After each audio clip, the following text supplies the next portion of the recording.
This is Carl White with Life in Charlotte. I'm at the Government Center Uptown, and I'm here with Alina McNichols, the Executive Director of Charlotte International Cabinet. Alina, tell us about today's event. Today we had what we call the International Organizations Meeting, Carl, and we invite all the international organizations in Charlotte that represent the many different groups that are part of our international community.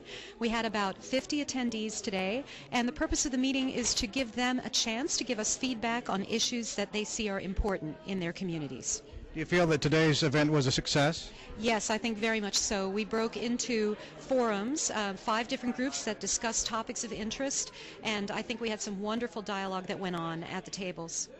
Now, Alina, the Charlotte International Cabinet is a new organization. Tell us how that's formed. The Charlotte International Cabinet is a recent merger of Charlotte's sister cities and the Mayor's International Cabinet. And we really represent a true merger of the programming of both of those organizations.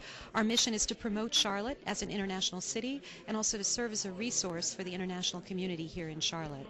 Sam, you're here with the Levine Museum of the New South. Tell us what today's meeting has meant to you. It's really great to see all of these people together in one room. I live off Central Avenue, and the international Charlotte is all around me. And it's very much something that we look at Levine Museum of the New South. It's the new history. It's the history we're making right now. Tell us about an exhibit you have going on at the museum now. Well, we have this exhibit called Changing Places, and it is about all the cultures that are swirling here, whether you're from the South, whether you're from around the United States, whether you're from around the world. Suddenly we're all Southerners together. And the exhibit explores how cultural change happens, things that sometimes make us uncomfortable, things that sometimes get us excited. And it's open in downtown Charlotte, and it will be open for about a year. Anything else new and exciting going on at the museum this year? With Changing Places, we have a series of community conversations that will be starting in about a month. We have monthly sessions with UNC Charlotte professors talking about some of these issues. And, of course, we have our permanent exhibit, Cotton Fields to Skyscrapers, that takes you from a cotton field after the Civil War right up to the present. All right, we're here with Marie and Monique. Ladies, tell me what today's event was like for you. Very interesting. I've been to many of them, and it brings awareness to the different foreign groups in this city. Marie, the last time you and I talked, it was at the Alliance Francaise at the Levine Museum of the New South. How was the feedback from that event after the after effect? How did that go? Very well. We even have a little article in Newsweek, sorry. And we had less people than last year, but this thing may be because times are harder. But we always have fun. We're here with Dr. Nini Butessa. Dr. Nini, tell us what today has meant from your observations.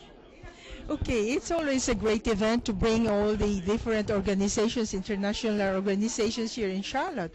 And as you know, it's always there are always new organizations coming up, and we want to engage all of these people. Right now, in our group on communications, there was a newcomer, and she was pointing out a very good aspect of the lack of accessibility of information. We have so much information about the city, but somehow for newcomers it's a mystery how to access this, and we have come up with solutions. So therefore, bringing in all this diversity and all these new people and the organizations is great for the city and great also for the community. Dr. Nini, the Dragon Boat Festival is coming up soon. Why don't you tell us about that? Oh, thank you, Carl. You're always such an advocate for the Asian community.